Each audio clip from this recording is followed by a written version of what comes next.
Antes de mergulharmos, faz um pacto comigo agora. Inscreva-se no canal, ative o sino, curta e escreva nos comentários "Eu estou aqui pela presença". Isso não é só algoritmo, é acordo público de sede espiritual. Agora, respira fundo. Já sentiu o peso invisível de um ambiente? O ar parece denso, a mente fica turva, a oração sai alta e ainda assim nada cede. E se eu te disser que existe dentro de você uma autoridade que não depende de volume, microfone ou palco? Uma unção que se manifesta como campo de força, como atmosfera, e a atmosfera fala mais alto que discursos. As Escrituras guardam um fio de ouro. Antes que Deus dissesse haja, havia o silêncio pleno de Deus, e nesse silêncio estava contida toda a potência do haja. O que acontece quando o teu espírito se alinha a esse silêncio? Muitos confundem guerra com barulho, achando que gritar é o mesmo que governar. Não é. A batalha verdadeira começa numa geografia que não tem paredes. Presença. Quando a presença ocupa, as trevas perdem habitat. Moisés ergueu o cajado sem espetáculo. Daniel não debateu com leões. Jesus dormiu no meio do vento adverso, como quem já decretou paz por existir. A pergunta não é quanto você fala, mas o que te preenche enquanto você fica calado. O inferno se alimenta de confusão, pressa, ruído. O céu se move por autoridade, descanso, santidade. Quem aprende o idioma do silêncio santo carrega uma espada invisível, chega e os ambientes mudam, sem aviso, sem holofotes, sem slogans. Hoje vamos destravar isso em você, passo a passo, chave por chave, até que a sua própria sombra se torne aviso de evacuação para tudo que é escuro. Imagine o monte sob calor e poeira. De um lado, frenesi, vozes, cortes, dança de desespero. Do outro, um homem quieto, observando o tempo amadurecer. O silêncio dele não era ausência, era pressão. Cada minuto sem palavras aumentava a tensão espiritual como nuvem carregada antes do trovão. Quando finalmente abriu a boca, não competiu com o espetáculo. Ergueu um altar simples, molhou o improvável, orou pouco e fogo respondeu muito. A lição é crua. Autoridade não é decibel, é densidade. Presença acumulada desloca realidades. Demônios são viciados em ruído, porque o ruído dispersa. A quietude consagrada concentra. Quando a alma se aquieta diante de Deus, o espírito se torna antena, capta, discerne, irradia. É por isso que, em Atos, enfermos buscavam apenas a sombra de um apóstolo.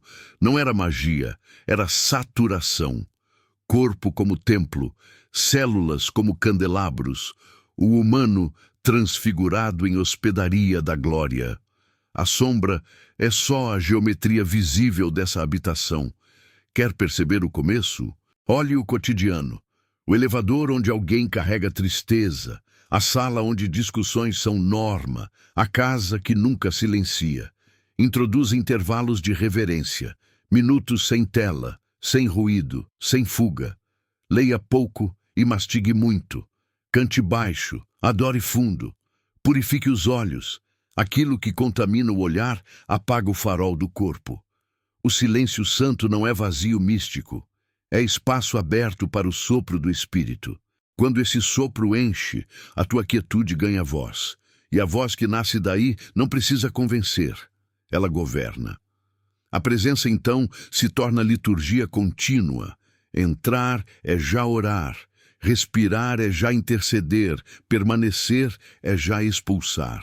Há um segredo que começa nos olhos. Eles não são apenas sensores, são portais. O que atravessa por eles define a luminosidade do corpo e, com isso, a força da tua atmosfera. Quando os olhos são treinados na pureza, tornam-se janelas por onde o fogo se mostra. Foi assim que tantos foram desarmados por um único olhar cheio de verdade e ternura, sem frases, sem debate, apenas a luz vazando pelas pupilas. O mundo aprendeu a sustentar o olhar por arrogância. O reino sustenta o olhar por compaixão. Quando você encara alguém oprimido sem julgamento, algo invisível começa a deslocar correntes interiores. Espíritos que se escondem atrás de máscaras se inquietam porque a luz não acusa, revela. E a revelação, quando banhada em amor, desaloja. Por isso, cuide do cardápio visual. Nada de lançar lenha estranha no altar. Imagens que excitam a carne, violência que dessensibiliza, ironia que embrutece. Os olhos alimentam a chama ou a encharcam. Estabeleça um rito simples ao amanhecer. Antes da tela, encare o céu, a palavra aberta, o silêncio respirado. Deixe o coração alinhar pulsos com o compasso do espírito. No cotidiano, pratique presença. Caminhe mais devagar alguns segundos ao atravessar portas. Abençoe mentalmente cada pessoa que cruza. Escolha deliberadamente a mansidão quando provocarem você. Faça do olhar um sacramento. Firme, limpo, manso. Os olhos alimentam a chama ou a encharcam. Estabeleça um rito simples ao amanhecer. Antes da tela, encare o céu, a palavra aberta, o silêncio respirado. Deixe o coração alinhar pulsos com o compasso do espírito. No cotidiano, pratique presença. Caminhe mais devagar alguns segundos ao atravessar portas. Abençoe mentalmente cada pessoa que cruza. Escolha deliberadamente a mansidão quando provocarem você. Faça do olhar um sacramento. Firme, limpo, manso. Haverá dias em que alguém desviará o rosto. Não é você, é a treva desconfortável diante da claridade. Haverá momentos em que lágrimas surgirão sem explicação. Não é emoção barata, é corrente partindo. Não busque efeitos, cultive a fonte. A autoridade que flui do olhar é subproduto de um coração pacificado.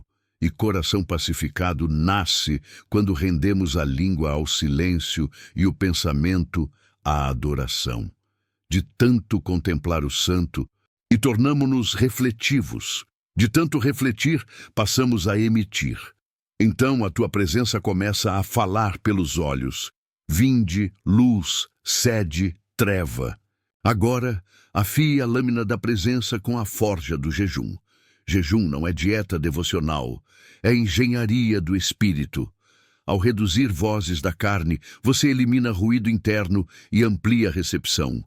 Pense como um instrumento. Cordas frouxas desafinam, cordas tensionadas vibram puras. O jejum tensiona a atenção para Deus. A cada dia de renúncia bem orientada, filtros caem, percepções se aguçam, distrações perdem apelo. Não se trata de impressionar o céu, mas de desintoxicar o solo para que a água flua sem barro. Há gradações. Para alguns, será abster-se de alimentos por janelas sábias. Para outros, cortar de vez as telas, as notificações, os temperos que excitam e entorpecem. Para todos, renunciar àquilo que invade o santuário interior com propaganda da velha natureza. Não jejue por vaidade. Isso só fabrica orgulho magro. Jejue com propósito, clareza, quebrantamento, intercessão, consagração. Defina começo e fim, combine oração curta e repetida ao longo do dia, mantenha humildade quando vierem fraquezas. Nos primeiros dias, ruídos gritarão. A carne é barulhenta quando perde palco. Persevere. Em breve, a quietude ganha densidade e o ambiente ao redor parece ouvir sua respiração. É aqui que o território muda. Locais onde você costuma orar ficam impregnados. Objetos tornam-se memoriais. Portas que eram pesadas se abrem com um empurrão manso. Sinais de saturação surgem discretos. Discernimento mais nítido, palavras menos numerosas e mais precisas, paz que não negocia.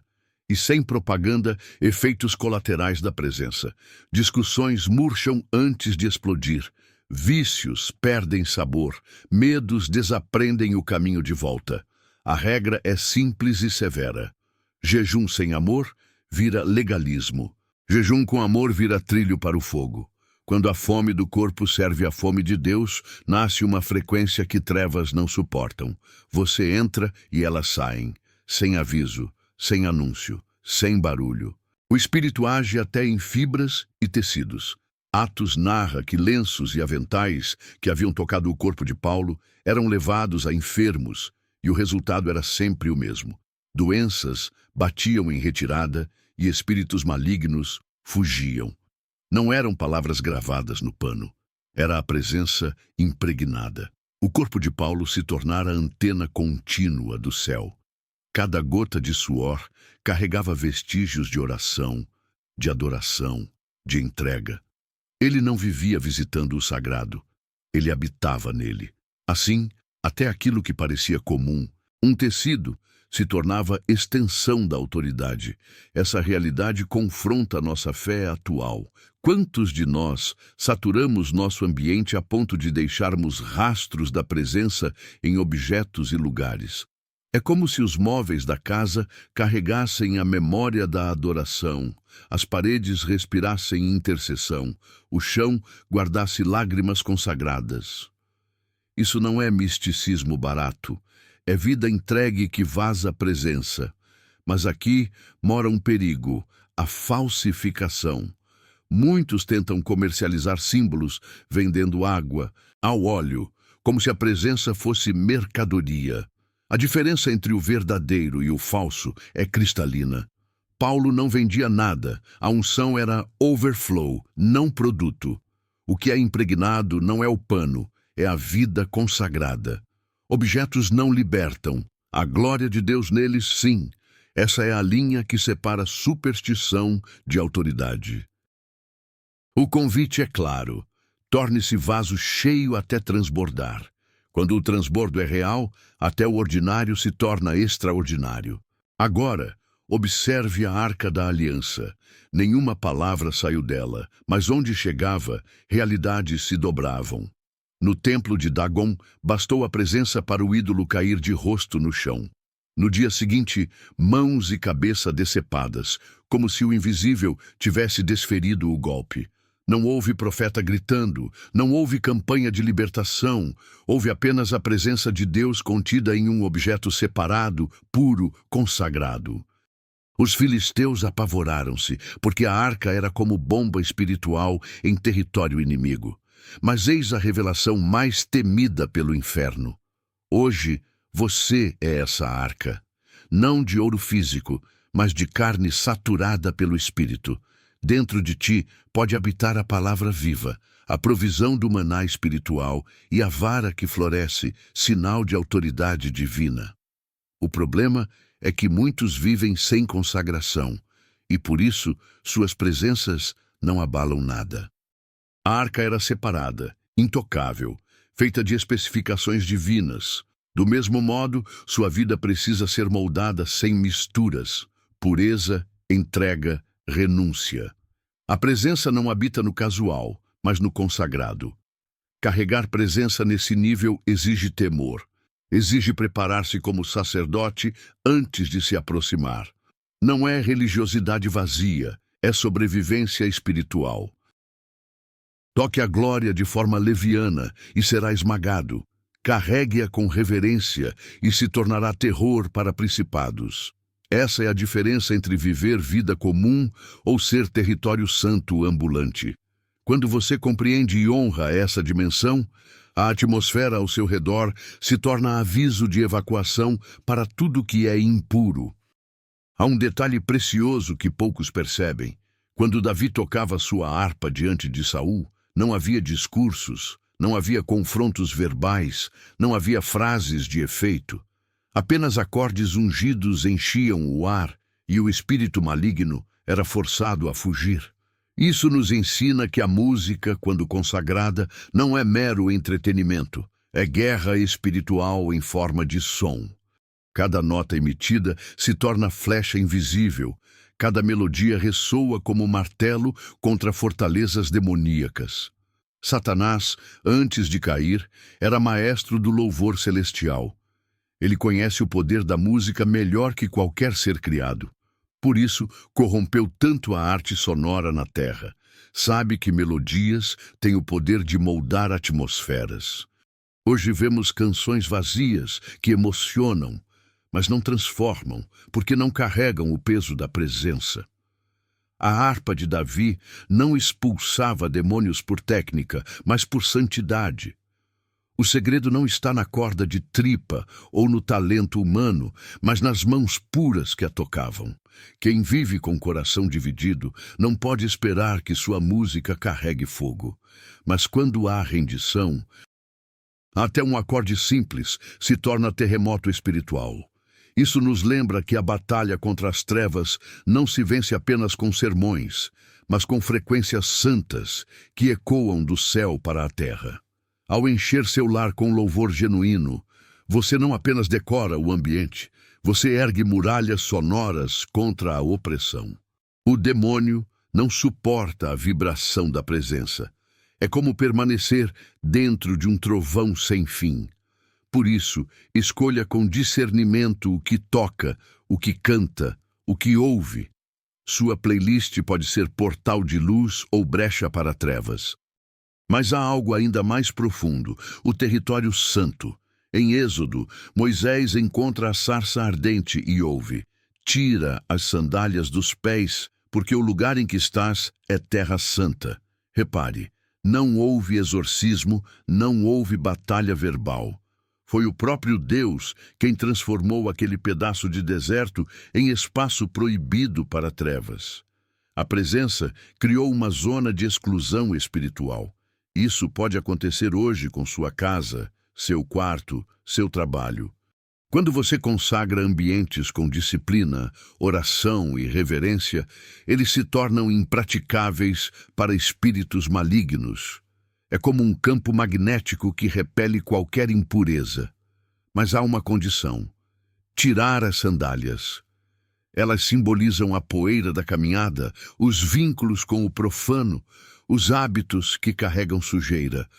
Muitos desejam a atmosfera de sarça, mas não querem abrir mão de suas sandálias. Querem que sua sala seja território santo, mas mantêm portas abertas para entretenimentos obscuros, discussões vazias, práticas carnais. O resultado é um espaço dividido, incapaz de sustentar glória contínua. Criar território santo exige separação radical, pequenos altares domésticos, cadeiras específicas para a oração, horários guardados apenas para Deus.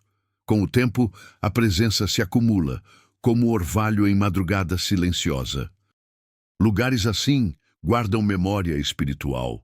Mesmo anos depois, visitantes sentem algo diferente, choram sem explicação, são confrontados apenas por estar ali. Não é mito, é realidade de quem se dispõe a transformar cada canto da vida em extensão do Santo dos Santos. Quando sua casa se torna território santo, demônios não precisam ser expulsos, eles simplesmente não entram. Chegamos ao ponto crucial desta jornada, a ativação pessoal. O que você recebeu até aqui não é apenas conhecimento para decorar, mas sementes que precisam ser cultivadas. Elias mostrou que o silêncio pode ser mais ensurdecedor que 1000 gritos. Pedro demonstrou que até uma sombra carregada de glória pode curar e libertar. Paulo revelou que até o suor pode ser veículo da presença. A arca expôs que o simples existir de Deus num espaço destrói fortalezas. Davi ensinou que melodias ungidas são mísseis contra espíritos. Moisés descobriu que um território consagrado se torna impraticável para o maligno. Agora a pergunta é: o que você fará com isso? Você não pode assistir e seguir como se fosse apenas mais um vídeo. O Espírito Santo trouxe você até aqui para despertar uma nova dimensão de vida espiritual. Comente: eu sou território santo. Não como frase bonita, mas como decreto profético. Quando você declara, você sela em fé o que já foi derramado no Espírito. Perceba, menos da metade dos que começam chegam até este ponto. O fato de você estar aqui já prova que há uma marca em sua vida. Você é parte de um remanescente que Deus separa para carregar a autoridade silenciosa nesta geração. Não subestime o que está acontecendo agora. Não é emoção passageira, é ativação. Espere mudanças nos próximos dias. Ambientes pesados se tornando leves quando você entra, pessoas reagindo estranhamente à sua presença, situações travadas se destravando sem explicação. São sinais de que o céu já está usando você como antena de glória. Não tema os desconfortos que surgirem, nem os olhares que se afastam. É apenas a treva recuando diante da luz que agora emana de você. Antes de encerrar, quero que entenda a responsabilidade que acompanha esta revelação. Cada verdade recebida é um talento entregue, e talentos não podem ser enterrados. Compartilhe este vídeo. Você conhece alguém que luta contra depressão, vícios, opressões? Este conteúdo pode ser a chave que faltava para aquela pessoa experimentar libertação. Não guarde só para você. Seja instrumento de multiplicação, assim como o menino que ofereceu seus pães e peixes. Agora, sobre sua decisão. Se ainda não é inscrito no canal, faça isso agora mesmo. Não por números, mas porque cada inscrição é um pacto. Cada curtida é uma espada levantada, cada comentário é um altar erguido. Este ministério existe porque guerreiros como você sustentam a chama. Para alguns, isso será apenas início. Para outros, é confirmação de chamado. Para todos, é convite a se tornarem sarças ardentes ambulantes, incendiando territórios com fogo que não se apaga. Feche seus olhos por alguns segundos e pratique o que aprendeu. Silêncio santo. Apenas agradeça, apenas respire, apenas deixe a presença preencher. Declare no íntimo: eu recebo a autoridade silenciosa, eu sou portador da glória. Minha vida é território santo. Permaneça nisso. Quando abrir os olhos, saiba que já não é o mesmo. O que começou aqui vai ecoar nos próximos dias, meses e anos. Você foi equipado para ser terror do inferno, sem precisar levantar a voz. Que a paz do Senhor acompanhe seus passos e que sua simples presença seja anúncio de derrota para as trevas. Amém.